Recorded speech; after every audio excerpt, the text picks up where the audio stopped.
Pulse of Perseverance, all it is, it's a mindset, you know, and that mindset is to keep pushing no matter what's in front of you. You know, you don't let your past define your future.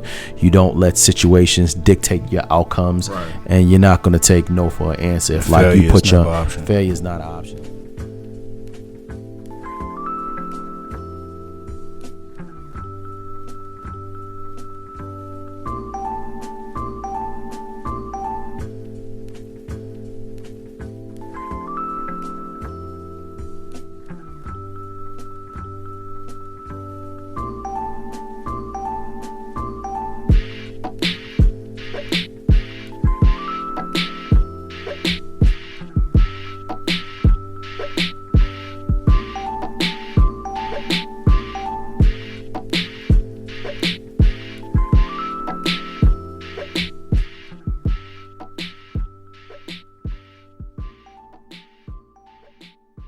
All right, everybody, we're back with another episode of the Reserve Man Podcast. We're doing a little bit different today because Jay's not here, so I'm a spreadsheet moderator. Yeah, so I'm gonna be moderating the episode today. But I'm excited about the episode, man, because we got some good brothers here. My boy Max, my boy Pierre. Max is in the 100 Black Man with me. Right. But these guys, man, they're some dope doctors, man. I feel like they're celebrities. They've been on all kind of shows, Today's Show, Steve Harvey's show. All kind of stuff, man. But I want to let you guys introduce yourselves because I probably can't even do it justice. For sure. You want to run into it?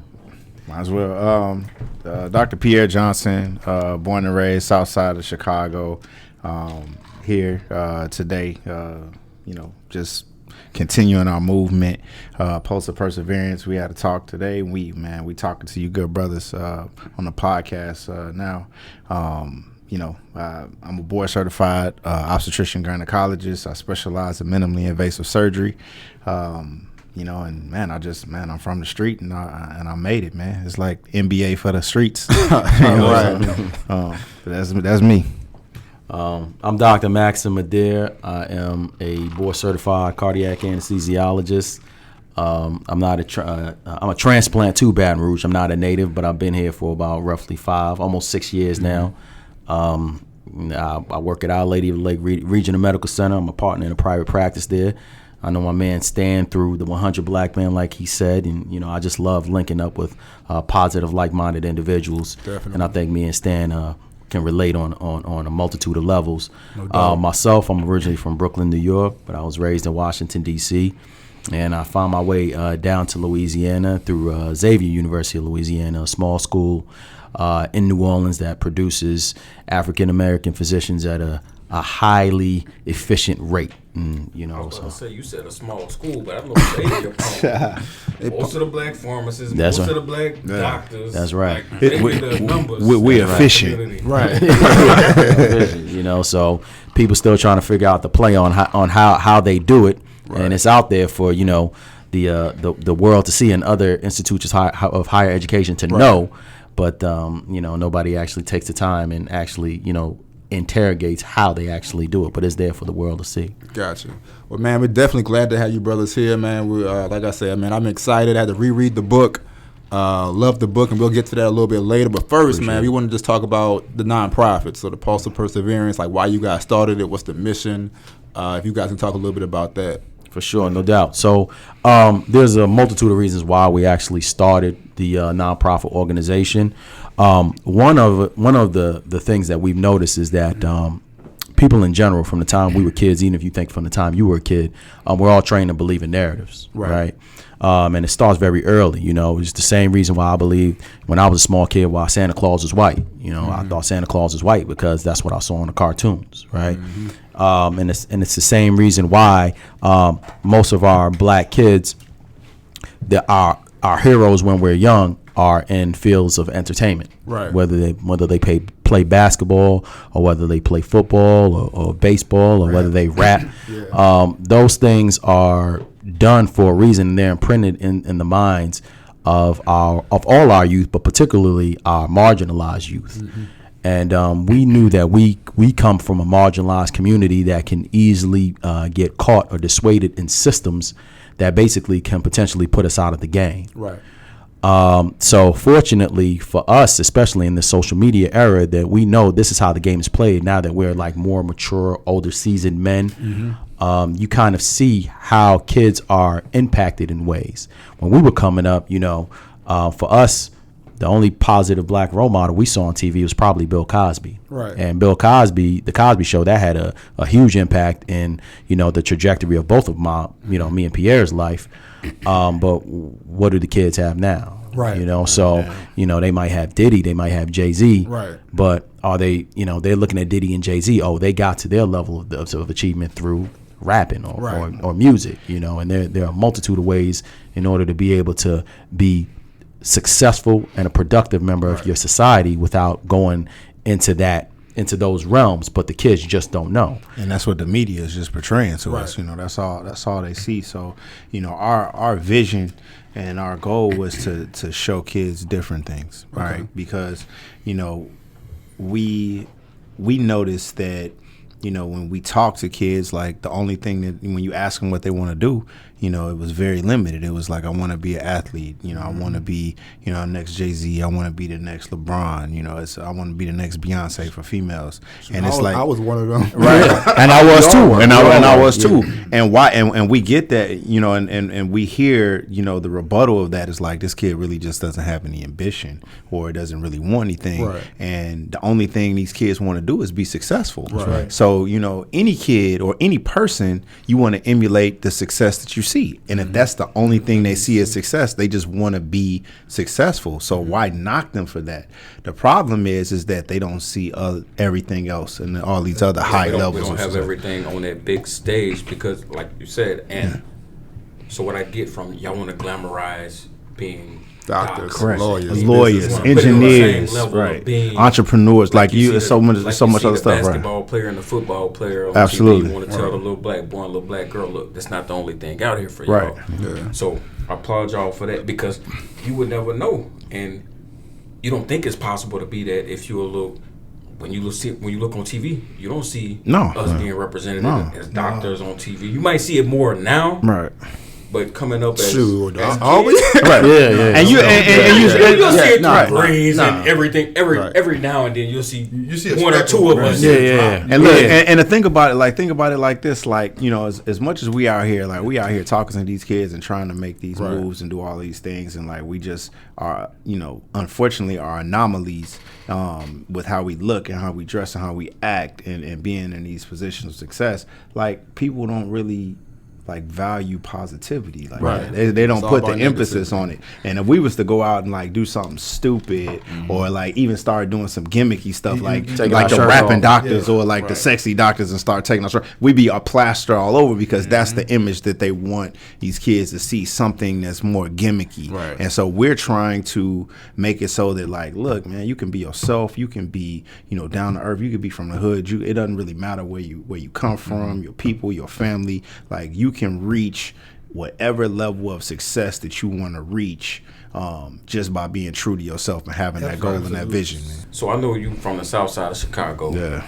Do you go back home and do a lot of outreach to show kids in Chicago? Man, just drugs and all this is not the only way. Bro, I'm there, but like I said, man, I'm there, and I'm an open book. I'm in these schools. I'm doing everything. But like, you'd be surprised, like as accessible as I am. I don't think I've ever told anybody no.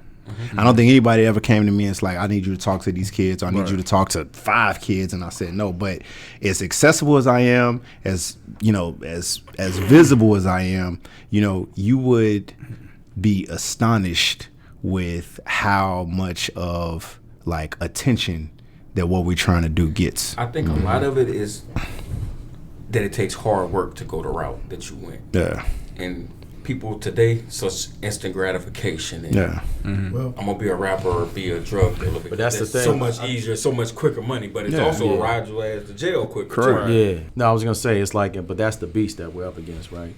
Because the bigger beast is this. Like they'll see you, right? So when we walk into schools, because I'll go to schools now, and I'll talk to them whether it's middle school or high school, and I ask them, what do y'all think I do? And the last thing that they think of is a doctor, right? But the beast is that they'll see me and they'll be inspired for that time frame for that moment. The problem is that what comes after that, the follow through. You know, it's like, but it's like the follow through of, okay, damn, I got him, but I know the motivator in me knows that what happens is once I leave, and they're back in the trenches with the teachers and the school systems that they're stuck with, and their immediate environment, like they go right back to that. And that's what like brothers like us are fighting against, because you just like I'll be telling the kids like, yo, we don't even talk about being no doctors.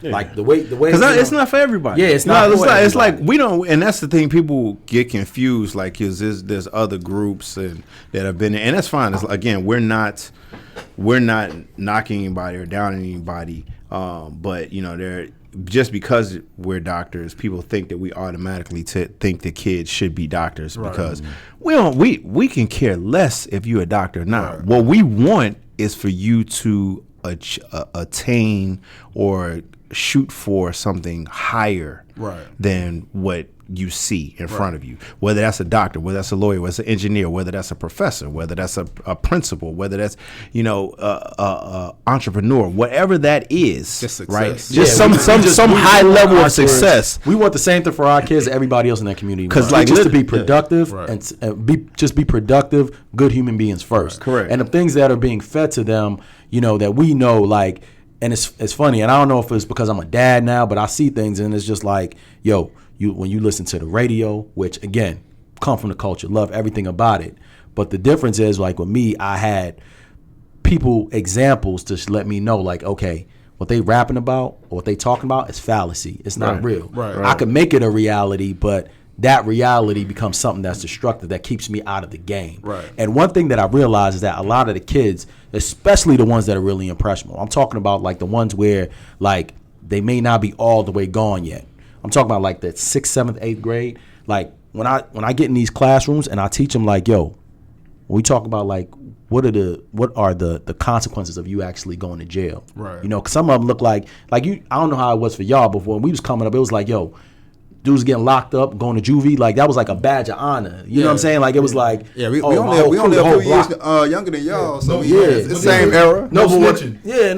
Just like no snitching. Just like that, the mentality of like, okay, like, yeah, like you certified now if you get caught up in the system. But the problem is that how many of our kids become marginalized because it's the game, like it's a game. The life is a game, and we starting at the 0-yard line compared to other communities. So it's like, how do they stay in the game? Right, and it only takes one time. That's it. It's over. And then you don't have that margin of error like other people. No. I'm gonna go back to something that Pierre said that was really, really impactful. We're talking about the way we're portrayed, right? Yeah. And like for me, when I was growing up, I didn't see that many different jobs for black men. Right. I grew up in the country, so either you worked in the plant, you worked construction, or you sold drugs, and that was about it. Right. So that wasn't glamorous to us, so we relied on what we saw on TV. Right. So we looked at some of the, I guess the Cash Money, No Limit videos back then were cool. We all did. We kind of looked at that, athletes, and that's where we set our bar. But that's why it's so important to see guys like yourselves and all of us, really, people who are just achieving things on a professional level, and that gives kids something to shoot for. Because, like y'all said, kids want to be successful. Right. So they have to have something to be able to look at, to have some type of vision. Because if you don't have no vision, it don't matter how bad you want to be successful, it's kind of hard for you to do anything. And that's the biggest thing we tell because like we don't want to get it lost to, like, man, we listen to trap music. Like we listen, we listen to whatever. We listen to everything. Like you don't have to change who you are. Right. To get where you want to get, and that's what we want to show you. You have to, yes, exactly. You have to be real with yourself and understand that, like, that's music. This is life, right? And keep a balance with everything in your life, And that's the biggest thing. We're just telling these kids, like, we want to change this, and that's one of our biggest things. We want to change the stereotypical narrative of the young black male, And me and Max had $1 for every time we walked through the hospital and somebody told us you don't look like a doctor. Well, what a doctor look like? Right. Why can't I wear my earrings? Why can't I wear a mohawk? Why can't I wear tattoos? Why can't I do that? I don't got that all throughout life. Yeah, like why can't I? Right. Why can't I do that? Because that wasn't portrayed, Right. Because I personally didn't see a black doctor until I was a grown man. Yeah, Right. And that's just facts. Unless it was the Cosby Show. Right. But I think it's different In when the you real when you actually can see somebody or meet somebody or touch somebody. Like I knew that was Bill Cosby. Right. I didn't think that was Cliff. I knew that was Because I think my personal example, I feel like I'm doing well in life, but as a little kid, I wanted to be an architect. Right. But there was nobody my mom could expose me to that was a black architect that could teach me or show me or just expose me to just that field of work. Right. And so I wasn't prepared at all when I was even going to college. Absolutely. No plan, didn't know how to study, didn't know a lot of things or what I needed to do in order to be an architect. Absolutely. And so I fell back on business because that's what I saw. I saw business with my dad, my mom. And yeah, I still ended up being successful, but at the end of the day, I think, of course, I'm more fortunate than a lot of other kids, but I just think back a lot on if I was exposed to an architect, if I did meet a black architect, where would I be at this point in time? When we was coming up, we never knew nobody that wanted to be like known as the dumbest person in class. Mm-hmm. Like you have kids who come from these impoverished communities that are actual geniuses, right? Mm-hmm. But they're being misled and misguided in ways that are destructive. And those are the ones who actually end up being, running the neighborhoods. They got kids all across America right now. They running straight enterprises. They geniuses. They geniuses. They just have been, channeled and funneled in ways that lead to destructive habitats and lifestyles. Apply it to the street They life. apply it to the streets. Mm-hmm. So our thing is like we know, going the way of education, yeah, it's tough, yeah, it's hard, but again, we just want our kids to be productive members of society because we know the games that are being played out here on the judicial level are completely, we are at a complete disadvantage. Right.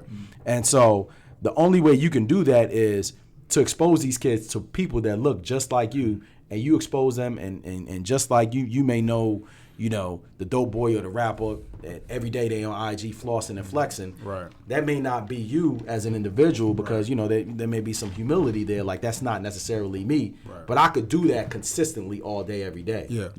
And we know, again, we got this other question asked this morning, we took an example. Like, when we was coming up, the dope boys would give the kids $100, $20. Right. Kids go crazy. You know what I'm saying? We out here giving a rack every month. Just like it's nothing to anybody. And we're giving that to kids that we believe are showing something that's different so they can supersede their environment. But imagine if 1 million of us did that who are actually productive. So then, you start to change and be like, okay, well, who's really getting the money? Right. You know what I'm saying? Right. And the other biggest thing, I go out and tell these kids, because sometimes I go down to the juvie court too and I talk to them down there, and it's just like, the biggest thing for me is that the way I live is completely free. I'm completely free. I go wherever I want, do whatever I please. Mm-hmm. And I try to tell them, look, now you in this system, now you're restricted. You don't even realize it, but the restriction comes not only within the fact that you're within this system now where all the cops are going to be watched. They're going to know everything about you. They just waiting for you to hang yourself. Right. But the component of remaining free is that, man, if I say, man, look, if I want to drop 5 racks because I want to go to Bora Bora next week, I could do that. Right.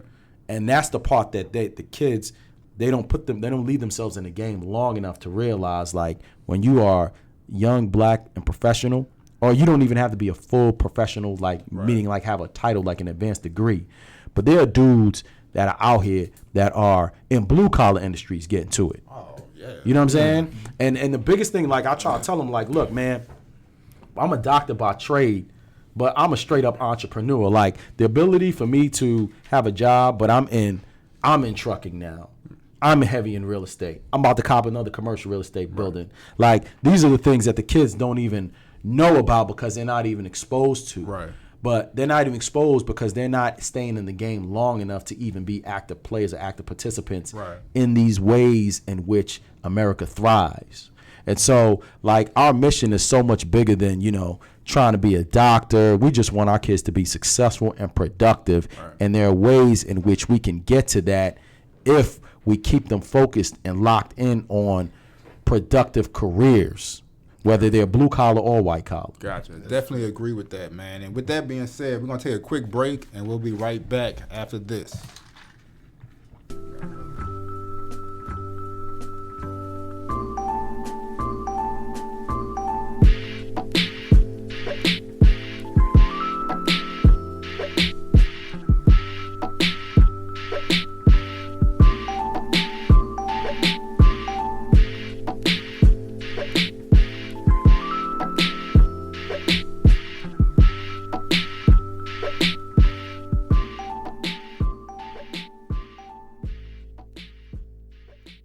All right, y'all, we're back with the men from two of the three from Pulse of Perseverance, and now we're gonna jump into their book, which is also entitled Pulse of Perseverance. So we want to talk a little bit about the book, man. So I want you guys to tell us a little bit about the book and your thoughts on it, why you did it, what motivated you guys to do it, and then we have a few questions for you guys as well. Definitely. Sure. I mean, short and sweet. Like we, when we met.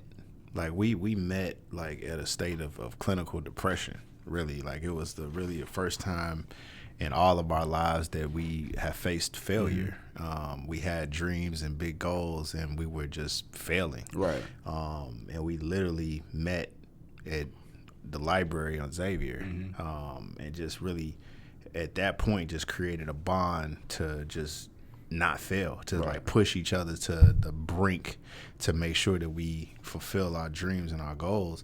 And once we got through Xavier, we thought like, oh yeah, we got through that, but we didn't realize that wasn't even the starting point. Right. Getting through where we really wanted to get to was going to take a whole hell of a lot more work. So from that point, we all, bombed the MCAT, which is the medical college admissions test, which was the first huge hurdle for us. And we had to get past that. We found a way to navigate that, and then we all, winded up in our prospective medical schools, and we had different challenges. Max went to a historically black school where he had support. I was the only black kid in my medical school class, so navigating through that was just something completely foreign to me, and something that I learned. And Joe went to a Caribbean medical school, and then residency was just a whole nother beast. We battled depression, battled failure. Well, not failure. We don't call failures failures. We call them setbacks. But we just stepping stones for success. But we had so many hurdles and so many people, so many naysayers, so much hatred, so much racism, so much stuff that we had to get over to get to where we wanted to get to. When we finally finished and we were board certified and all that stuff, and we just looked at each other and was like, all right, we here now what?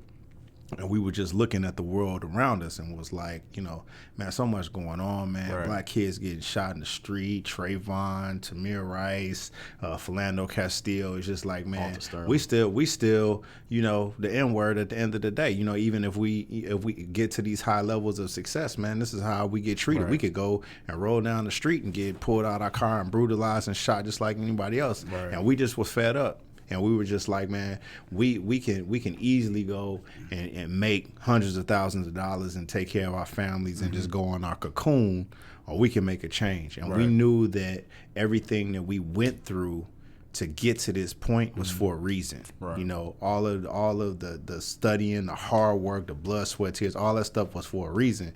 And that reason wasn't for us to just keep it amongst ourselves. It was for us to use it as a tool of transparency for the world to see, to show that anything is possible, and show that when you have a goal and when you have a vision, it doesn't matter if you are, where you from, who your mama, who your daddy is, like who's on drugs, who was abused. It doesn't really matter. Like when you have that vision and you stay focused on what you're trying to do, like it is going to happen, and you have to make sure that it happens. So that's what we did. Like we came together and we was just like, look, we are going to write something where we are going to tell our story, but we're not going to sugarcoat it. Like we have to be brutally honest. I definitely didn't sugarcoat we have to be transparent because if we're not transparent, kids not going to feel it. Right. Like you're not going to really relate to me if I don't tell you that my mom and my daddy was on drugs. Right. Like if Joe didn't say like, look, man, I was on the street serving, selling drugs, what have you. Like you can't really feel like you can't relate to me. Yeah. Like you can't if I hide that out of my story and I leave that as something that's hidden, like I can't relate to your story. So we said, look, man, everything that we've been through, we just gonna leave it as an open book, man. And just let the chips fall as they may. We're gonna have people that's gonna criticize us, but the streets gonna feel it. Like our audience and our goal is for the marginalized and the disenfranchised and for the people that really need to hear what we trying to say. And man, and that's what we came together and we did. We dropped it. We said that we wasn't gonna sell out to a publisher. We was like, look, we want to control our narrative. We trying to control the narrative of black men. We got to control our narrative first. So we have to be able to do this on our own terms. So we was like, look, we're gonna sit down. We're gonna write this book ourselves. Right, we're not gonna have no ghostwriter. We're gonna write it ourselves. We get an editor, edit it up, and then we not sell out to a publisher. We put our money and our resources, get it published, and from there we hit the streets and we just like make it grow, and it just grew organically. Next thing we know, it hit. Because most people was like, well, for a self-published book, like you might sell like if you sell 5,000 copies, you do something expensive. Like we clips that very early, and it went, and then from there, like Barnes and Noble was like, oh man, this book is dope. They started putting it in their stores, like for a self-published book to make it to Barnes and Noble, hit that. Then before we look up, Steve Harvey, ABC World News, Today Show, and it's like it just organically grew, and we want it that way because we want to control our own narrative, and we want to say, look, you can't tell us that we're not going to go talk to these kids. You can't tell us that we are going to just go out here and give X amount of kids this amount of money because we own these rights, we own this, and we can write our own narrative. So that's it. Remind me of Nipsey Hussle. But now, we could jump into a few questions, man, because going through the book, I know we talked about a few questions prior to you guys coming here. And I know one for you, Pierre, was related to you always talk about, it seemed like throughout your story, you talk about being a competitor a lot. Yeah. And your will to be the best. Yeah. And, I've had conversations with people at whether, is that something that just was innate in you? Like that, was that just already there, or was that something that was developed in you through, I know your auntie played a critical role in your development. So was it something that was just there and you were just always that way? Or it's something, man. I'm competitive, man. It's like the gift and the curse almost. Yeah, I'm just like I've always been that way. Absolutely. Absolutely. Hey, listen. Hey, Michael Jordan played. Hey, Michael Jordan.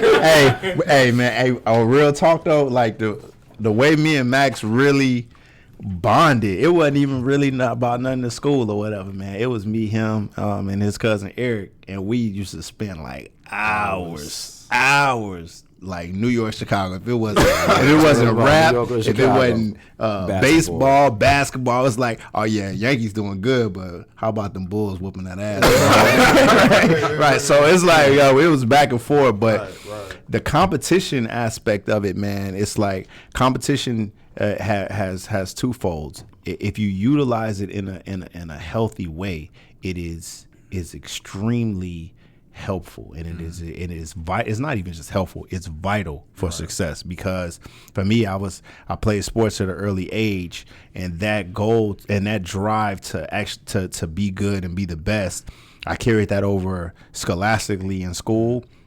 But when I met them, it could have been, or even at Xavier, like Xavier put a atmosphere where we couldn't be ultra competitive or selfish with each other, but at the same point, the competition, like the interpersonal competition, was like, man, it pushed us to do higher things. Like even in our own study, we boys, like this is my brother, but it was just like, we sit down, just like, man, what you get on the test? I got 92. Why you get a 93, man? Like, what, it's like, we was just pushing each other, and that push made you elevate yourself to a higher level. It always sharpened my iron. So that helped me, immensely. So competition is not a bad thing. It only becomes bad when it becomes a hindrance and unhealthy. Right. But as long as you utilize it to better yourself, and not something to hinder someone else, it's always a great thing. So does that drive would push you to like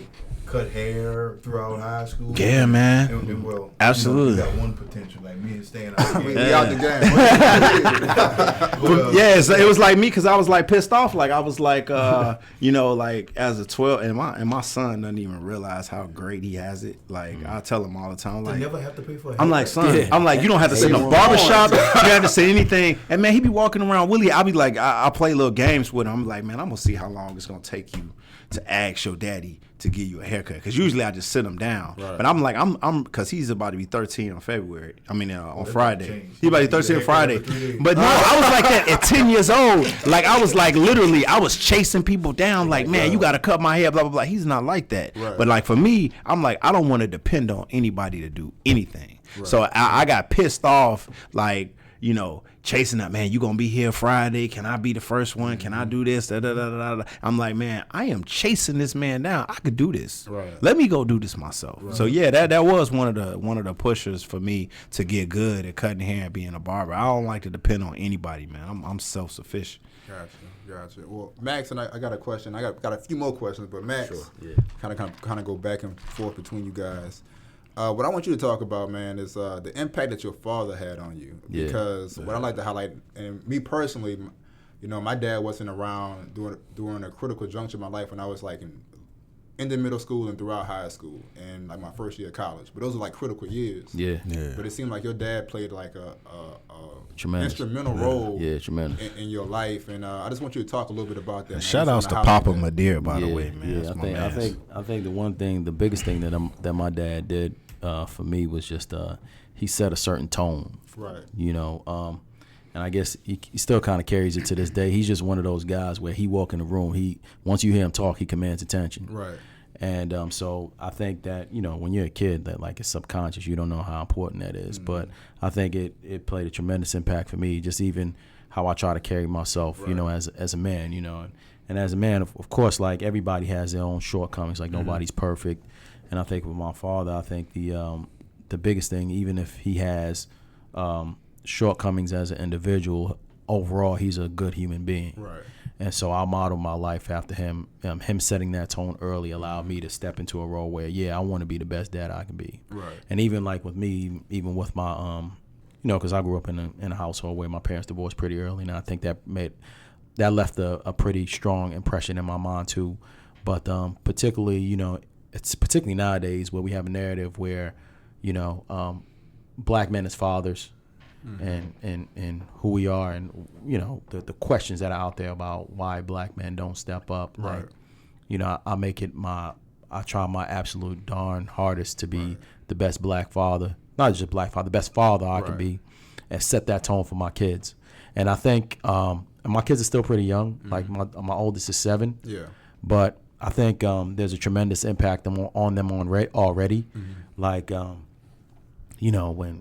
when everything started hitting for the book, we got like these plaques that came from like Washington Post and shit. Mm-hmm. Like, and I remember we got that plaque and I was like, man, I'm putting that up in my office. Mm-hmm. And it was crazy how like my oldest, like she saw that, and like from there, like the very next day, promise you, asked my wife about this, the very next day she was like, I want to be the president. That's dope. You know what I'm saying? And it was just like the very next day, like after that, like no words were said. She asked about it. She saw me. This is my best friend. She knew her uncle before the book popped off. Right. Like, and even then, like, so now I got a 4-year-old and a 3-year-old. And a month ago, we went to local Barnes and Nobles, and my 4-year-old notices. She's like, Daddy, that's you. Mm-hmm. That's Uncle P. That's Uncle Joe. Like, those are the things where we just left. We just left, and they picking up the book, and like, they just like, the kids is like, Uncle P, that's you, and that's Daddy. I mean, just the imprinting and the impression on a young mind. Yeah. So early, like I said, in the book, like I didn't have any black. Like my parents were addicted to drugs, man. Like I didn't see anything, and I came with the idea of I'm going to be a doctor from the Cosby Show. As a 5-year-old kid, just being pressed to like think of something outside of being in entertainment. Literally, that was it. So for a kid to be able to say, "Look, I want to do something that's elevated, that's above what anybody thinks that I could do. I want to be above." That is. Once they speak it to existence, like man, that kid has put themselves above and beyond where you can ever put them. Whatever pedestal you think they are, they're gonna achieve more. Right. And then that's the thing. Getting back to that. So so I try to set the tone. I try to be the best person I can be. Period. And I operate like now. I feel like I just operate in a space of gratitude, and like. The more good I do, the more positivity I put out in the universe, it comes back to me tenfold. And that's why, I just try to put it out there, like, for all the kids that, I try to be around. Like, my kids, my daughters and my son, I'm always going to be there for them, But I know, like, especially, like, something in 100 Black Men, like, we talking about boys that ain't got no fathers, And I love 100 Black Men, but the examples that they have, they're positive Black men, but those men are a little bit more seasoned in age. Right. But when they see somebody like me or somebody like a Stan, and they can see, that we get into it, and we got good families and beautiful wives, great kids. I think that, I know particularly with my mentees, it's tremendous because they'll just tell you straight up now. They 14, 15, 16, and like them mentees straight up tell you, man, I want to be just like you. I mean, man, don't be me. Just that's you know what I'm saying. Cool So So look, I got a follow up question for you because you talked about your kids and them and that impact that you have on them, and the impact that your father had on you. I want to talk about. Well, I want to hear about your trip to Haiti. Yeah. When you saw those statues. Yeah. What did you take away from that? Like, how did you? Yeah, it was crazy because it kind of was like I kind of touched upon it in the book. It was like a double-edged sword. At that time, my I was kind of like living in a split household. And like you kind of saw two different Americas. You know what I'm saying? Like I kind of like my parents split and they split. They're both trying to rebuild their lives. It's just that one parent had a little bit more support than others. But that split household I think it led to me not necessarily doing well in school. It was to the point where like the teachers thought I had a learning disability, and I kind of touch upon that in the book too. But I think, when I went to Haiti, what I saw was like, I thought I had it bad, being an 8-year-old kid. I was like, man, my life is effed up. I was like, my mom lived in the hood. I thought the hood in Brooklyn was bad. Until I saw kids with no shoes on their feet. You know what I'm saying? Kids eating out the trash. You know what I'm saying? Like trash this high, right? So I was like, man, I guess I don't have it that bad. Right. But at the same time, I actually saw like it's just like it's two different Americas. It's two different parts of every country, Like so I saw like when you see figures of Black men who are defeating, like at the time, like Haiti is the first independent country in the Western Hemisphere, and they have all these statues of like you defeating like Napoleon, who was supposed to be like the boss of the world at the time, and you see these prominent figures, you like, yo, Black history like is crazy, So I think that left an indelible impression of like knowing that Black people, like we got it bad in America, but like there's a history behind it that hasn't even been tapped upon. And if we give this type of history to our kids at a much earlier age, other than like the Black history that they receive, you never know how, again, that can transcend their mind frames and elevate them at a much earlier level. Like, because, again, when we're talking about narratives, just the way things are set up in America and worldwide, like, it's almost like it's imprinted in us that we are inferior early. And those things, the kids may not say it, but it's in the televisions. It's in, it's in the radio. It's like we are less than. So it's almost like to supersede that, you have to go above and beyond. And the power of showing people that look like you, and they say that's the push, like representation matters. It matters in a multitude of ways. And one of those ways are in the making sure that you show your representation in positions of power and leadership and overcoming and putting yourself at least at minimum in an even playing field with what you think is dominant culture.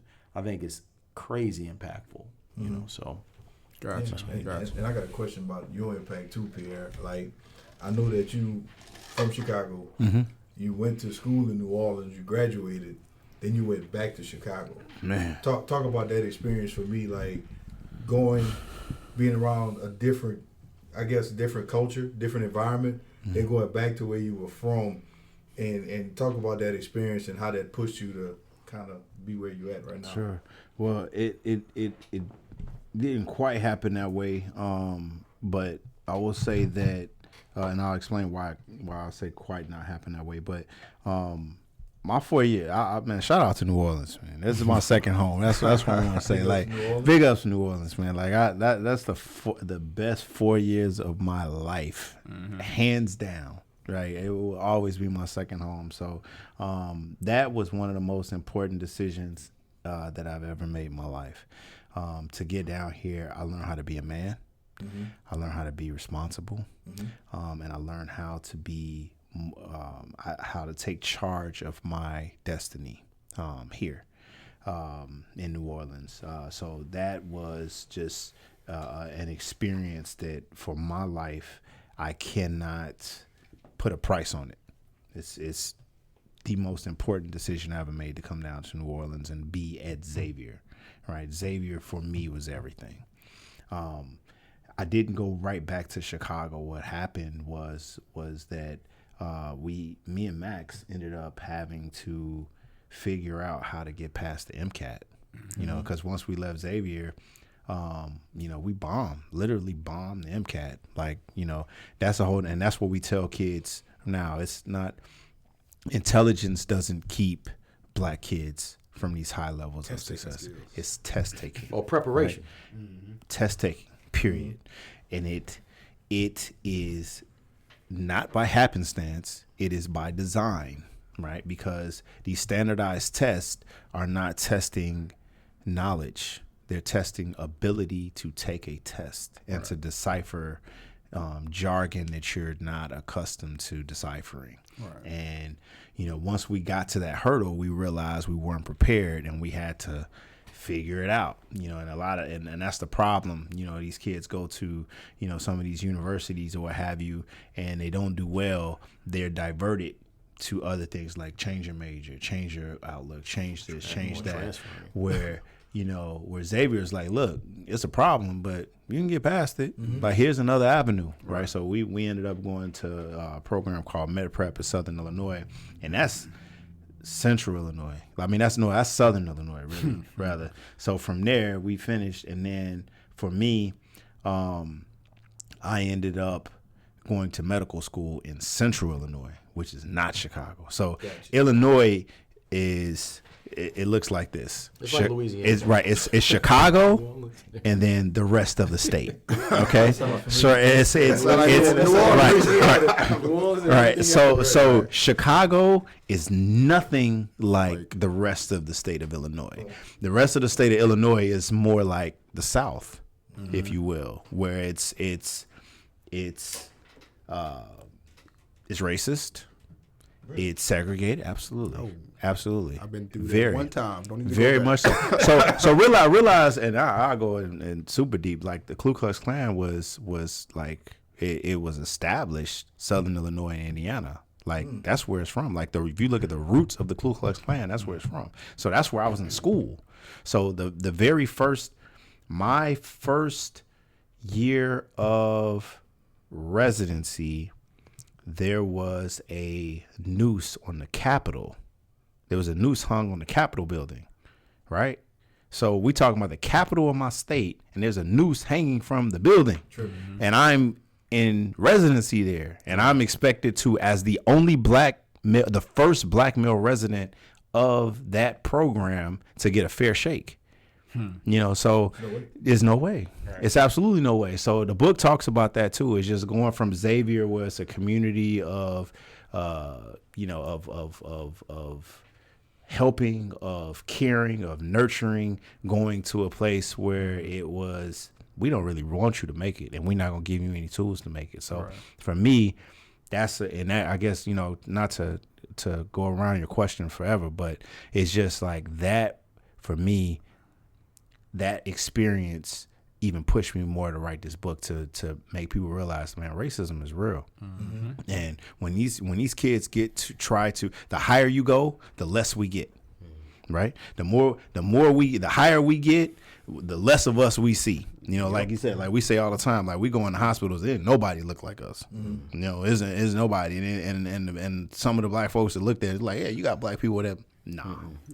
You know what I mean? It's a difference. It's a difference. We made different. We made real different. You know, so you know, it was an eye opener for me, but it's an experience that I wouldn't change. Like I wouldn't change my path of being in New Orleans, of being in Central Illinois, whatever, because it opened my eyes up to what the world really is and what needs to be done. Because for me, I wouldn't have the drive to make the differences and the changes that I want to make if I hadn't experienced the racism, the bigotry, and the things that I had to experience to get to the point that I want to get to. Gotcha. Well, we got some great insight from the book from these brothers. So we're going to take another break, and we'll be back right after this.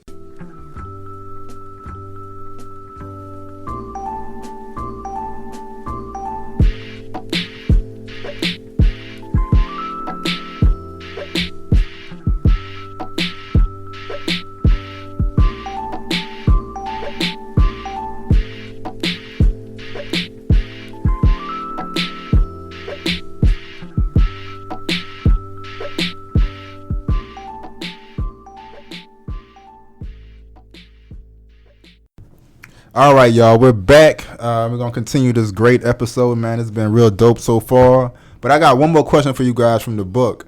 And I know you guys in the book, y'all talk about your struggles with standardized testing. Yeah. And not just from the ACTs. I remember you specifically talking about the ACT, and it reminded me of my story. You said you got a 22. Yeah. I got a 22. Yeah. But I never took an ACT prep class. No. I had no type of preparation for the test. No. I just want your thoughts on the standardized testing and what we can do to combat the biases against us when it comes down to those tests. So I'll say from this, and I mention this all the time. When you talk about standardized tests and test taking, this stuff doesn't start at the collegial level or even like the high school level. Right. This stuff starts at the pre-K level, and that is the difference. And I think when people mention and consider specifically, especially in a place like Baton Rouge where you see it, with somebody like me as a transplant, I see it, like the difference in the education is drastic, right? So like you realize, when you're a seasoned adult, like a lot of stuff is based off of design. Right.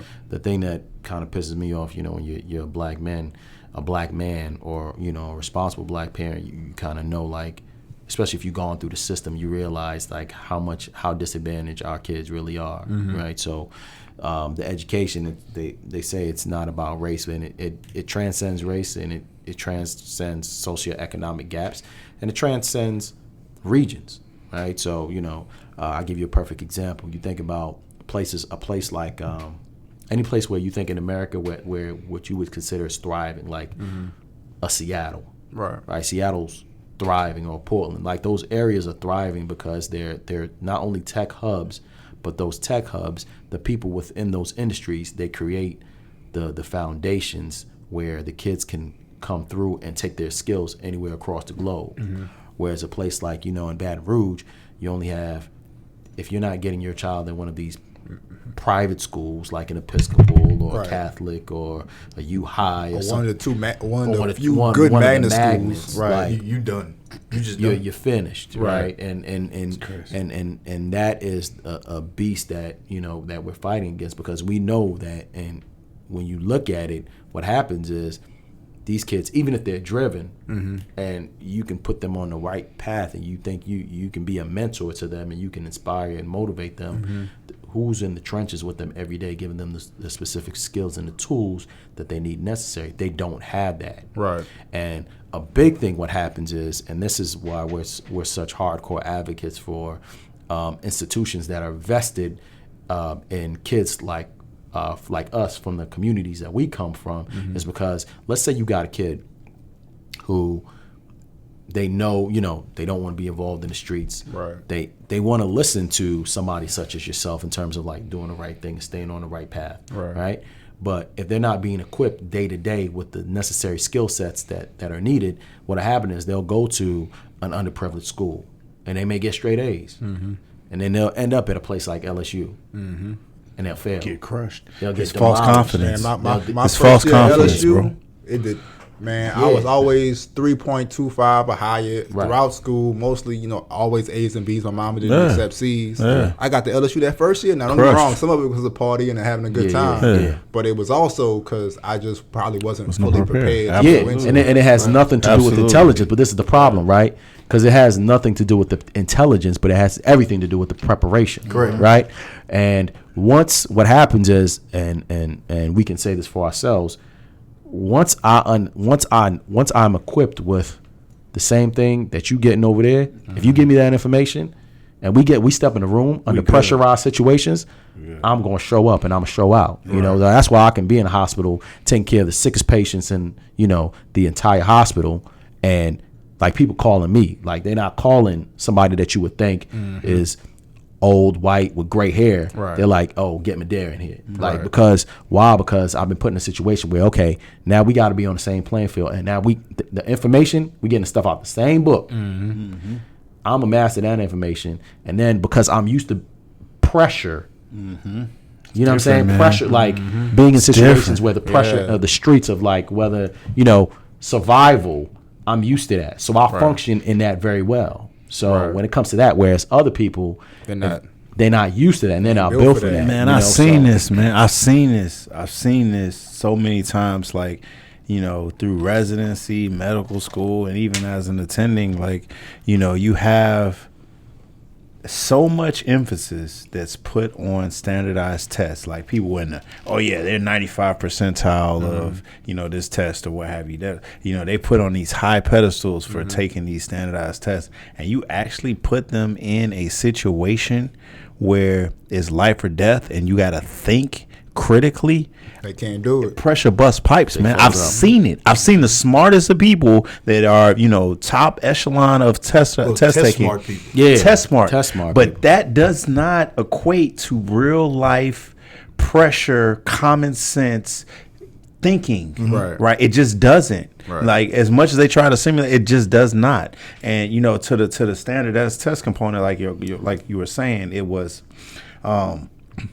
The answer to it is emphasis and exposure, because just like you, like I didn't know that this was going to be the hurdle that could take me out.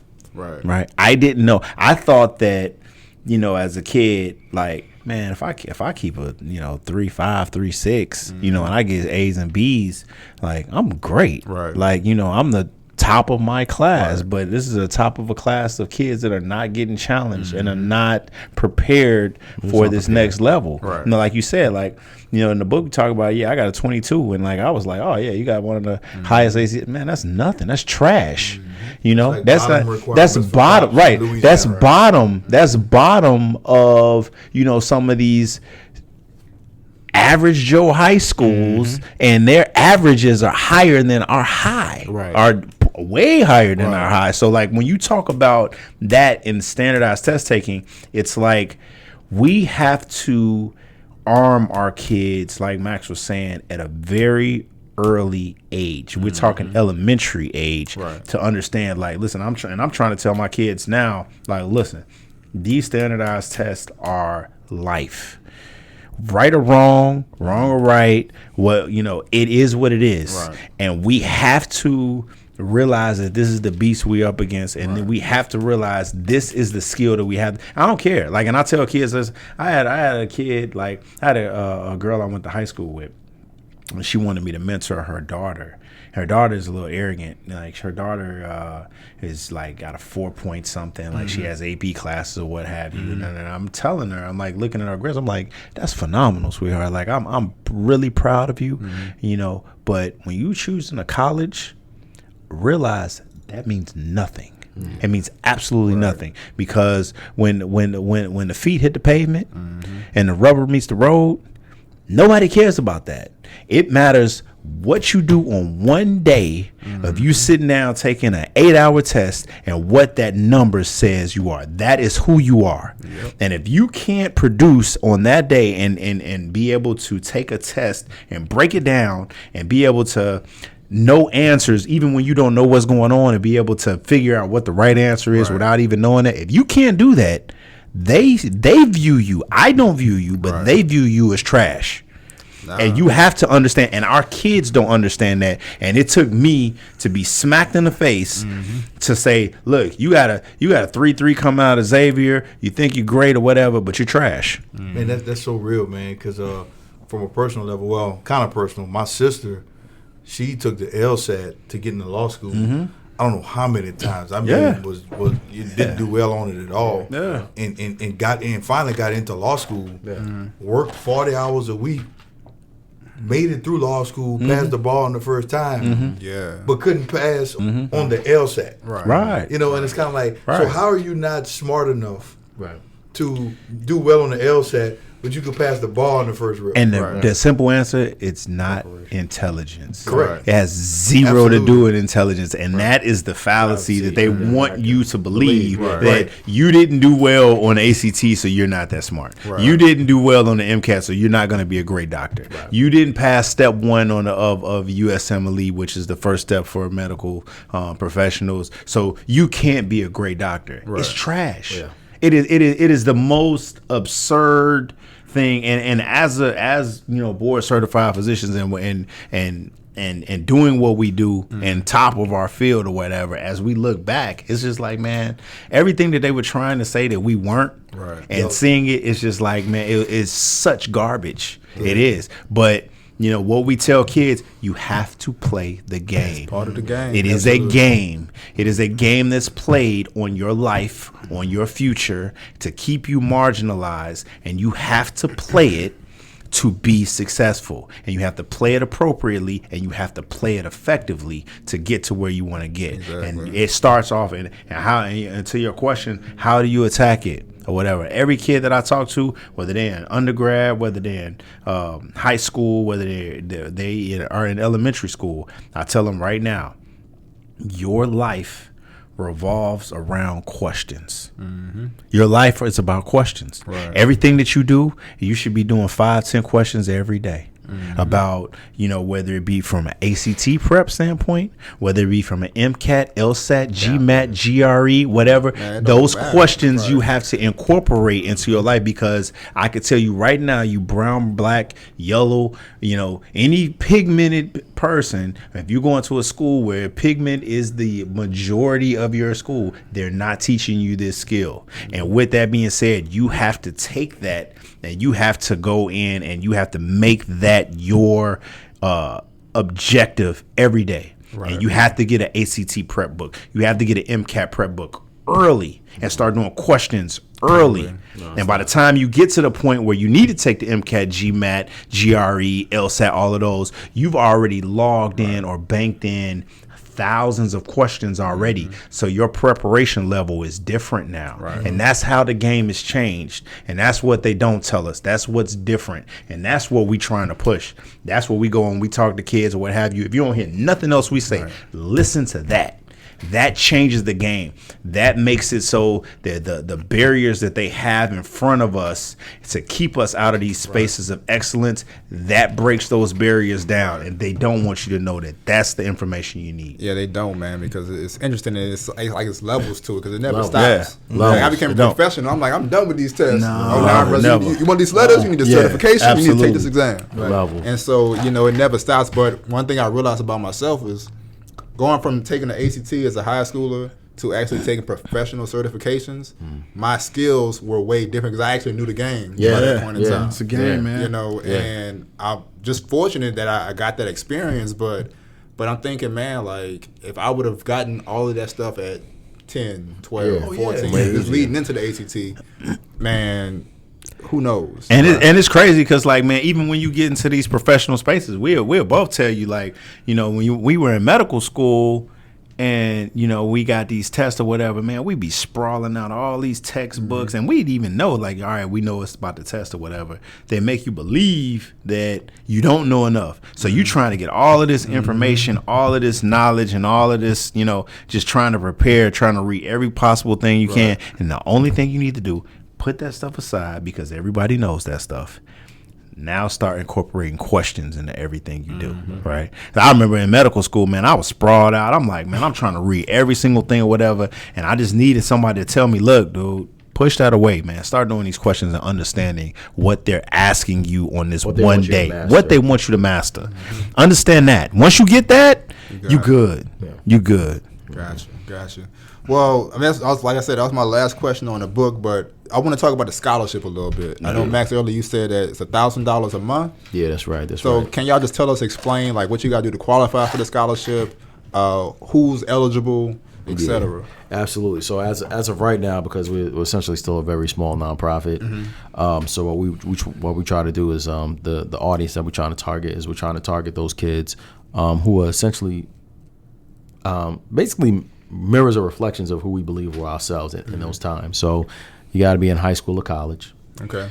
And you have to be, you just have to basically at least have read the book and describe, something that you might have pulled from the book, well, from either one of us authors, and then tell us why you believe that you have the pulse of perseverance. Because the pulse of perseverance, all it is, it's a mindset, and that mindset is to keep pushing no matter what's in front of you. You don't let your past define your future. You don't let situations dictate your outcomes, and you're not going to take no for an answer. If like you put failure is not an option. So those are the kids that we're looking for, right? And what we realize is that even we have a platform, and it's gaining a little bit of success through the book, but like we feel like and when we tell people, always think, particularly people who don't come from what we come from, they think that we're unicorns, right? And we want to, when you talk about narratives and creating your own narrative and shifting the culture, like we want to be able to highlight young black excellence. So if there's a kid out there who's doing something amazing, like even if they're within their immediate community, the immediate community is telling them that what you're doing is not amazing or it's not special, because education is not highlighted, and it's not a black thing, it's an American thing, right? So positivity is just not pushed, right? So we say, look, if we want the kids to actually feel good about themselves, to keep them going, like we have to be able to highlight them and make them feel good about themselves to keep pushing. So when it gets hard, they have a reason to, right? So we highlight those kids at least once a month. And we've already, we're almost 2 years in. So, we've probably impacted at least almost 24 kids now. Man, that's dope. And so that's just, and what we're hoping is to create just a small army, right? So, and again, it's a stack, for you, that ain't nothing, right? But for somebody else, for somebody who's in high school, 1,000 is like the world, know? So, and again, we're not their parents, so it's like, that helps kind of diminish that educational gap, right? And so it's not just about us. We're trying to not only inspire them, but inspire people who may be in positions like us to let them know, like, you need to do more, because if you like us and this is still going on in America, like, you know what I'm saying? Like, how do you help propel people like yourself 20 years ago? You have to be able to show up, for kids who don't have necessarily a bloodline relation to you, but let them see, like, they're gonna see you, like they see us through a book or through social media, but then they gotta know, like, yeah, we really get into it, like, man, we don't even need this money, like, boom, here, every month, we don't care, the caring is the concept of what we're trying to do. So that's what the scholarship is there for, because like I said, like when I was coming up, like it was D-boys on the block giving kids $20. You get $20 to get a kid like sell drugs. It's crazy. You know what I'm saying? Like, whereas opposed to, like, you'd be like, man, like, we could do that. You give $1,000 a month, you break that down. Like, we could give that every day to a kid in the freaking hood. And if that could change a mindset or mind frame of where we come from, we would do it. You know what I'm saying? So it's just like, imagine of those of us who are actually getting to it, if we all did it, like, you could make real tangible change. But that's just the educational perspective. So the resources for us now, our new challenge and our new frontier is that we're trying to create a situation where, like, we realize if you want to transcend some of the educational barriers that are in America that we know, like, people just don't really care about, particularly if it doesn't affect you, right? And most of the people in America, unless it's some existential threat, they don't care, they ain't worried right? About it. So and you see that here in Baton Rouge, right? That's how you got two cities. Like, that's how you got St. George and versus the new Baton Rouge, because people move to St. George because they're like, oh, okay, like this doesn't affect me, right? But it does affect you, you know, like because downtown Baton Rouge will still be downtown Baton Rouge. Right. So if you want a city to flourish,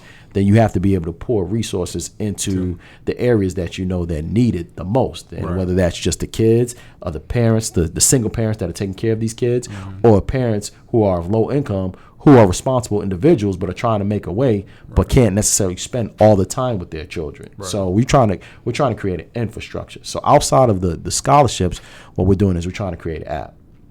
And the purpose of the app is twofold. One is to basically connect kids who was just like us when we were coming up. Like, you in a situation, you on these margins, like, you know, you regal, like you royal, right? But you may be surrounded by a bunch of knuckleheads who don't necessarily realize the power of who they are, what they've come from. Yet. But we know that there's kids who they know they're special, but they don't necessarily have the community or the kids who are just like them. Like, we're fortunate, we're blessed. You know what I'm saying? Like, our lives were designed to meet each other, to take each other to a whole nother level.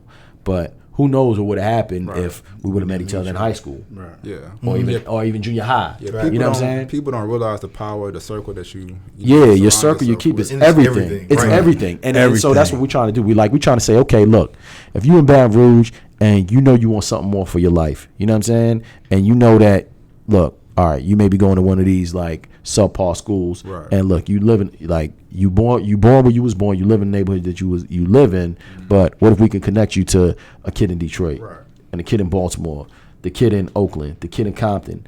Like, if we can create those like infrastructures way earlier, to where like you have a network of kids who are educated and they motivate each other, they assist each other, and keep each other focused, then their trajectories change. And so the second part of the app would be like almost like a mentoring component. Like, we go around, we mentor kids all the time, but we realize like not everybody has the type of zeal or zest for mentorship, right? You see it within 100 Black Men. Like, it's levels to the type of mentors you have. So we say, but there are people who say, you know what, they realize like mentorship, no, like based off the data of what mentorship does, like they'll say, man, I may not have 5 hours a week, I may have 20 minutes. You know what I'm saying? So if I can enter a platform where I say, look, man, you know what? You know, instead of these kids just being welders, how about we put them in situations where we actually teach them how to actually run welding business, like create the different levels of entrepreneurship, to basically have them level up way early to put them in mind frames where they can actually be bosses and not workers. We want to create that. So we want to have like, we don't want to have a app where it just says, okay, you got to be a doctor, you got to be a lawyer. No, we want you to be able to come on in. We want you to be a like Pierre said, we want you to be a college president. We want you to be a entrepreneur. We want you to be able to, like, even for blue collar jobs, like how do you run a trucking business? How do you run commercial real estate? How do you run, daycare? Like things that are more tangible if an advanced degree isn't necessarily your thing. So that is the next agenda, and that's next, and it's a huge. It is a very huge task that we've taken on. It's a huge undertaking. And for our scholarship, man, we people think it's like, man, they go around, they go talk, and they sell these books or whatever, they put money in their pocket, man. They don't realize like everything we do, we give it back. Like these scholarships don't just come out of thin air. Like all of the book proceeds, all of the merchandise sales or whatever, we put it right back. So because that's who we are. That's what we believe in, what we talking about. Like we believe in our missions or what have you. And our goal is to be able to, give out $10,000, $20,000, $30,000, a month if we possibly can. We see on TV, man, people just throwing money on, $100,000 watches and $1 million, cars or what have you, man. Go put that money into like one of these kids out here. Like, man, you can't. What you gonna do with that? So our goal is to make people understand the importance of what we're trying to do and realize that we're trying to be vessels or conduits to get these kids resources. And that's what we're trying to do, man. There's no limit on how much money we want to give. We want to give as much as we possibly can to show these kids, that, man, we care about you The world cares about you, and we need you more importantly, man, to get to these spaces. So we can help you do it. We're trying to do it. And then and another thing is setting the tone, right? So it's almost like you planting the seed. Like it's like, yo, we give out a stack, and it's like a kid. Once they become successful, they're gonna remember us. You know what I'm saying? They're gonna remember like, damn, I remember like. And go get that to somebody else. Go do that to somebody else. Go double it over. Right. So it's just trying to plant the seed to hopefully. When we get older and we, gray or whatever, like you can see like the fruits of what we've put in, the work that we put in. So man, we're definitely going to share the information on the scholarship, so people can tell their kids on how they can apply, what they need to do to try to receive the award. For sure. So I'm sorry, I guess I kind of went off tangent, but the thing is, it's basically like this: you read the book, you write a 250-word essay about basically how you're impacting your community. If you're, of course, the kids who are excelling in the classroom and they're impacting the community, they go to the top of the ladder. Right. And 60-second video. And it's a 60-second video. We wanted to make it as simple as possible. Not be like, oh man, we gotta do a 5-page. It's 250 words. Half a page, like 2 paragraphs. Half a page and a 60-second video about why you have the post person. And that's it. Gotcha. Cool. But we're definitely going to share that. Share it on my personal page, on the reserve page, man. Everywhere. Appreciate it. Sure. And before we wrap up this episode, man, it's Black History Month, even though we talk about Black history all throughout the year because our history is 365, not necessarily 28 days. But since both of you guys went to HBCUs for undergrad, and I know Max, you went to HU for medical school. Yeah. I just want you guys to talk about your experience at HBCUs. I personally went to a PWI. But, I just want to highlight HBCUs and the importance that they still have on the Black community. For sure. And, I think a lot of people don't know this in general. Like a place like, Xavier is basically number one for placing African Americans into, medical school and pharmacy school. At least it's the number one producer for African Americans. Right. So, and you're talking about a school when it comes to an endowment, they got like a $15 million endowment compared to a Harvard, which has like billions, like 5-6 billion, right? So you're talking about like how's that even possible, right? So that's possible because the institution is actually vested in actually seeing the success of kids who come from marginalized communities. In a place like Howard is is considered the Mecca for a reason. Number one, I don't care what professional realm you're in, like 80%. Probably 80% of any highly advanced field, most of the products are coming from Howard University. So those are just important bastions for African Americans. That's why, like regardless, like whatever happens, is particularly in this highly polarized political climate we have, like we gotta protect, these Black colleges. You have to. Now, it's a completely different conversation for the ones who aren't necessarily doing that well, but the ones that that are producing. We gotta protect those at all costs, we're not. And then that's the thing. It's kind of like for us, man. I'm very blunt and forthcoming. If I didn't go to those particular institutions, somebody like me wouldn't make it. Man, because somebody like me is like we kids, we come from these marginalized areas, and we know the support systems that were necessary just to, again, when I say put you in the game and keep you in the game, those systems, kept us in the game, at least to the point where, okay, if you have some level of intestinal fortitude, boom, we stamp you, we give you the confidence that you need. We put you in a space where, you at least think you can believe you can do this. Whereas opposed to some of our other kids, it ain't for everybody. You think like some of our parents, and I see it all the time. Like, people will come up to me and tell me, kids will come up to me and tell me, oh, my parents don't think I should go to a Xavier. That's crazy. I mean, it's because it's driving. I see it all the time. Told me that. Yeah, they tell me that, and it's crazy, and it's because it's like. I think you have to know your child. Like a child has to know themselves, but as a parent, you got to know your child. And if your child thrives off of support, a strong support system, then you should be pushing that.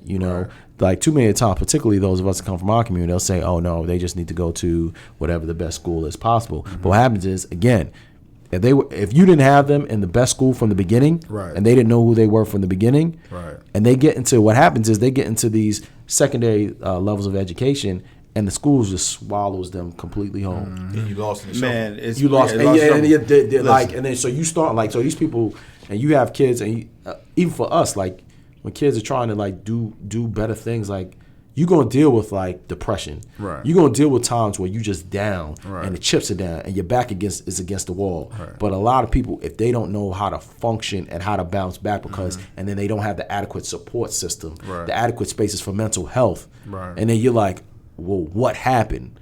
Well, you contributed to your kids' demise Right. by not putting them in situations where like you put them in these spaces where, they weren't prepared. Right. Now they fail. And now, basically, you allow those institutions of dominance say, "Hey, we knew you weren't good enough," Right. and it has nothing to do with you not being good enough. Right. Man, I break it down even like this, like 1998, going into Xavier University. I've never, always doing well in my entire life. I'm literally, I got a D in biology, D in chemistry. Like I'm almost failing. I'm studying my behind off. Wait, I don't mean to cut you off, but you're going to tell me how you went from a D to a B in that class. Man, I'll tell you. In the same semester. I'll tell you. Hey, but I'm virtually failing.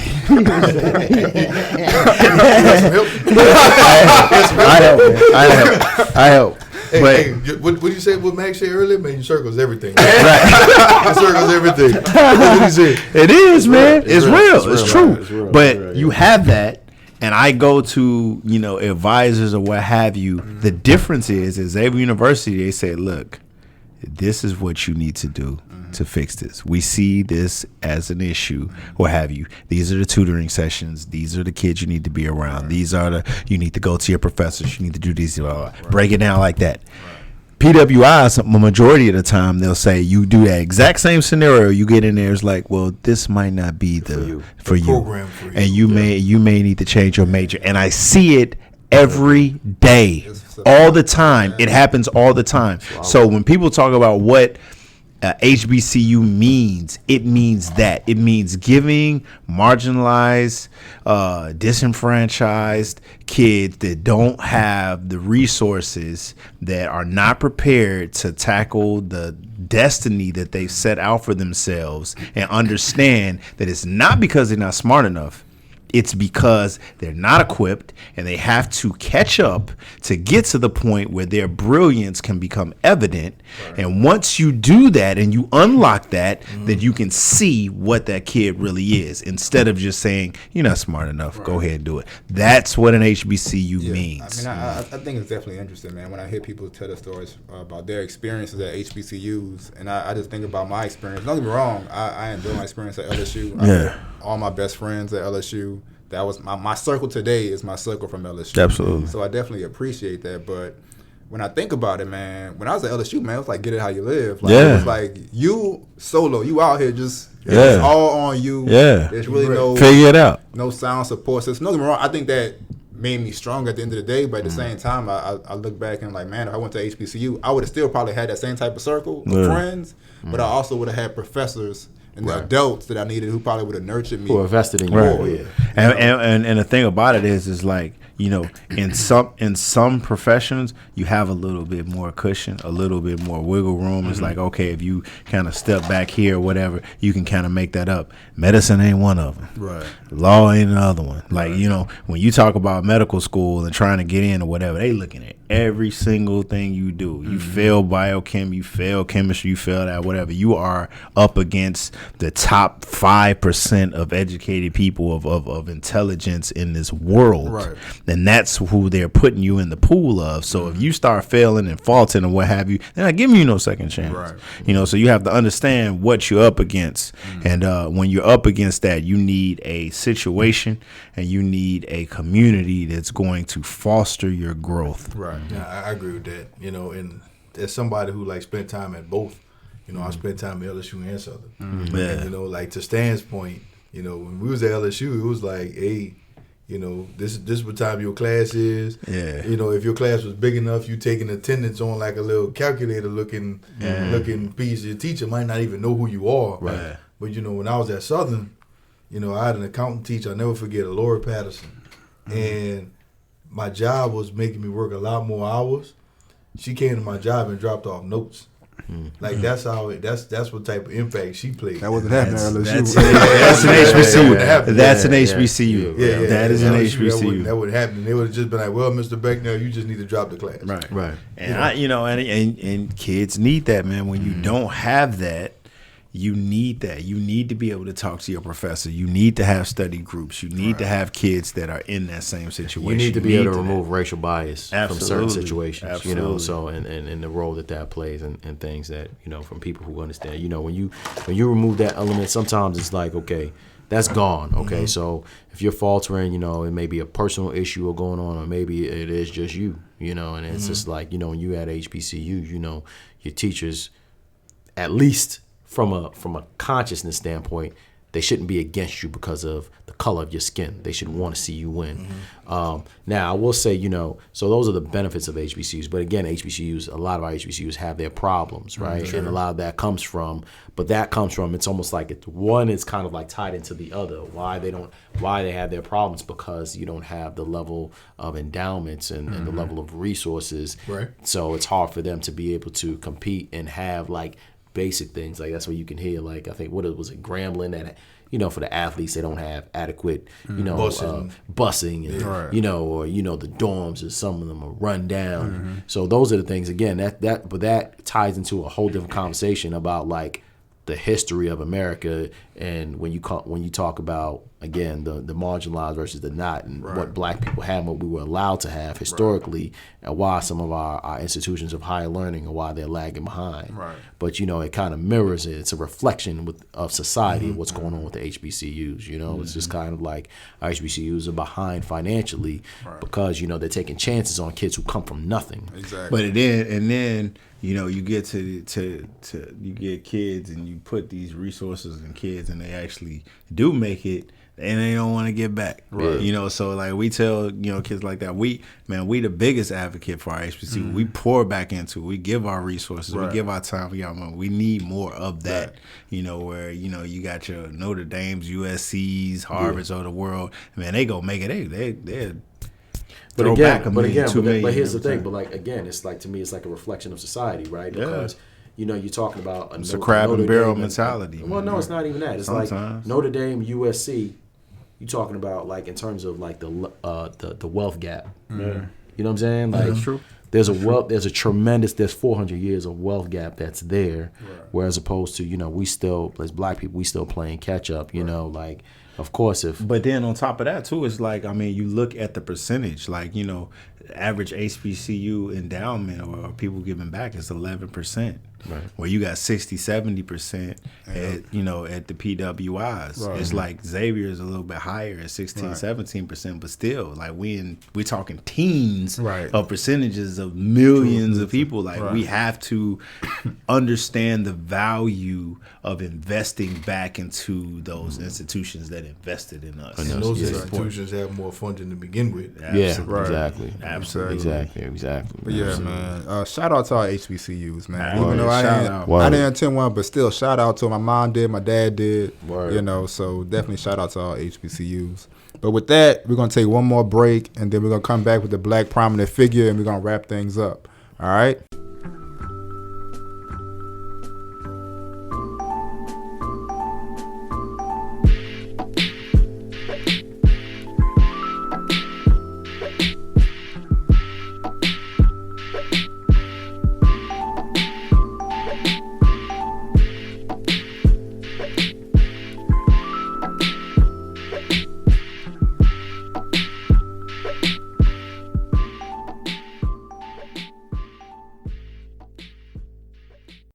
All right, y'all. Spreadsheet already said that we were doing the Black Prominent Figure. But before we do the Black Prominent Figure, I got a question. So the LeBron fan, Max, he made a comment about how he excel under pressure. And I'm just wondering, how do you excel under pressure and you a LeBron fan? I don't know. So I need to hear your comments on that. And then if I can get real quick, y'all, both of y'all top 5 NBA players of all time. And if LeBron's number 1 on anybody's list, we're not even doing the Black Prominent. Yo, man. First of all, how you gonna put me on a spot like that? Yeah, I will say the only thing I will say is, man, LeBron has hit some big shots in his career. Like there's been multiple times where there's been pressure packed situations in his career. Everybody, every GOAT that you think of, whether it's Mike, whether it's Kobe, like they've missed big shots too. I think the only difference with LeBron is that when it's time to take the big shot, he don't shoot the same way as when he up or tied up, as opposed to when he's down. But he's taking big shots. Okay. All right. My top 5. All right. Mike. I gotta give Mike because I'm a Knicks fan. Wait, this in order? Yeah, I'm giving him Mike. Okay. No, I'm giving Mike him Mike. number 1. Mike number 1. Mike is number 1. Wow. 55 in the Garden wearing 45. Never forget. Yeah. I would have to say, being a fan of the history of the game, I think I gotta put like Will Chamberlain up there. I think a lot of people don't put him up there, but he was a monster. I can respect that. He was a monster when he played. I gotta put Bron in there, man. I don't have an issue with that. I think LeBron, he's transcended the sport. Like he plays the right way. Like, he doesn't play selfish. He passes the ball, makes the right pass. Maybe a little too much. Yeah, maybe sometimes we're under pressure, sometimes too much. But I think he definitely from the flair to his ability to pass, his court vision, and of course he's physically on another level from different players. Are we going by position or we just going by players? Just top 5, best man. 5 players. Killers. Oh man. Okay, I got 2 more to go. I gotta put Kobe in there, man. I think Kobe deserves to be. Kobe is an assassin. Ahead of LeBron. I think they're 2 different players. Like I think Kobe and Mike. Yeah, I think it's comparing apples and oranges. But I gotta put Kobe in there, man. And I'm trying to think of a 5th historically that I would put in there that I know that got busy. Man, so many. There's so many, man. And if we're going positionless basketball, I'm gonna go and say Magic, man. I think. Okay. Yeah, I think Magic, man. I just make sure you ain't see nobody from the Knicks. Nah, I can't do it. No, I can't do it. But I think. Willis Reed up in there, man. Yeah, I think Magic. Top 5. Nah, he ain't top 5. Yeah, you said top 5 positionless. You know what I'm saying? If we go my position, that's a different conversation. But I think that's my top 5. That's a good 5. Yeah. All right, Pierre. Yeah, you the basketball man. I won't even get into like the pressure bust pipes thing or what have you, because we already know what that is. Yeah, 3 of us in agreement. Yeah, we already know what it is. But with that being said, my top 5, Michael Jordan, no brainer, GOAT, period. Yeah, to go. And I think for me, it's unfair to, when you talk about top 5, to discuss people that you never saw play. Okay. That's just my personal opinion. Like I can't put Will Chamberlain in my top 5 because I've never seen him play before. Okay. Right. So in my era, I look at it as a top 5. That dude scored 100 points in a basketball in an NBA game. He scored 100 points, but like I think the tallest dude was like 6'5". Man, speaking him. So for me, the most dominant center that I have ever seen on the force, from a force standpoint, to being stopped, it has to be Shaquille O'Neal. Hey, so what college Shaq went to? He went to LSU. So when you talk about Shaq against Portland, when you talk about LA Shaq, that is the most dominant force that I've ever seen. And then we talking about Jordan. We talking about everybody. Elijah, I was giving him that work though. He was. That's why I couldn't put Shaq. No. You're talking about a young Shaq. Wait. We're not. Hold on. Even go. Let's go historical context. Right. You're talking about Orlando Shaq. Orlando Shaq was that. We're talking about. Listen. We talking about Orlando Shaq. We talking Orlando Shaq. I'm talking about LA Shaq. I'm talking about. Listen, 98 to 2000. Great listen for him, Shaq.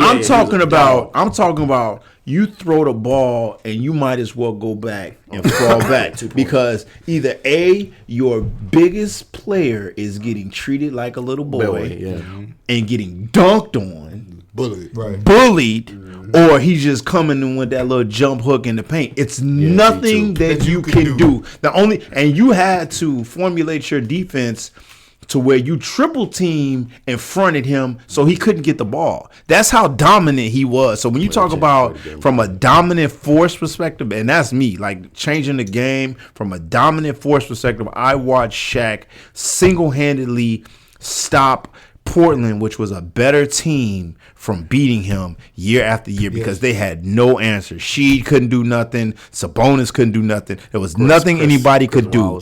Nobody could do anything. Scotty. Right. Yeah. So They had a squad. So when you talk about Mike, talk about Shaq, and with all of the stuff I talk about LeBron or what have you, I have to put LeBron on because he's a transcendent player. Yeah, like he's just like I can't. I respect it does, but no, it doesn't. It doesn't hurt me because I like. See, there's the thing about when we argue.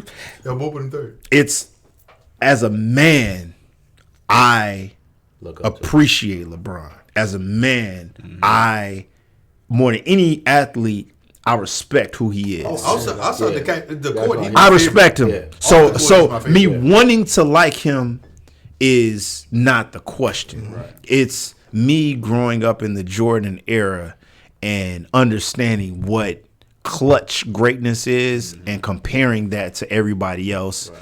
That's my problem with LeBron. Then he did with 23 too, like that too. Like you should have picked him so up. Right, but so right. So with that being said, like I have to put LeBron up there because like anytime that you can dominate the East and go to the final, even if you lose them, but you go to the finals for an entire decade. That's pretty hard. That's tough. So I have to put him up. It would be blasphemous for me for not putting him up. It would, even if I don't think he is such a clutch player. So Mike, Shaq, LeBron, Kobe.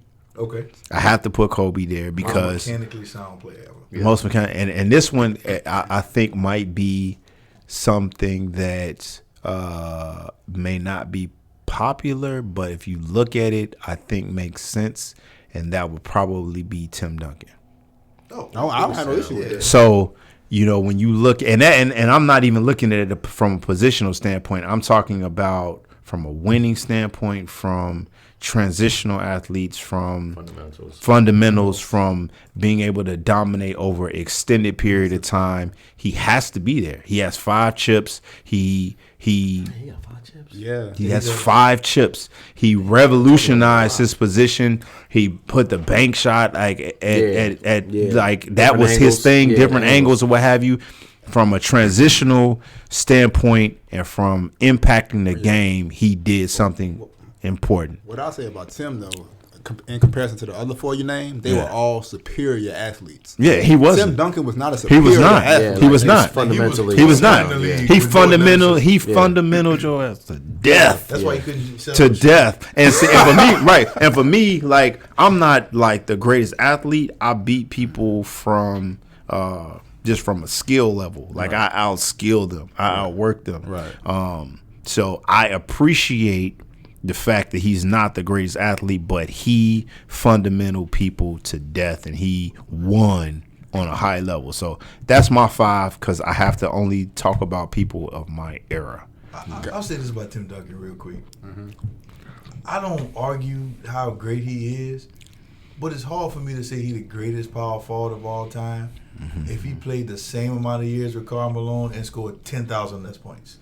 But that wasn't it was a system. It was he wasn't called to do that. It points and everything. I feel like his system helped him so much more to win championships than what he had in Utah with Jerry Sloan. True.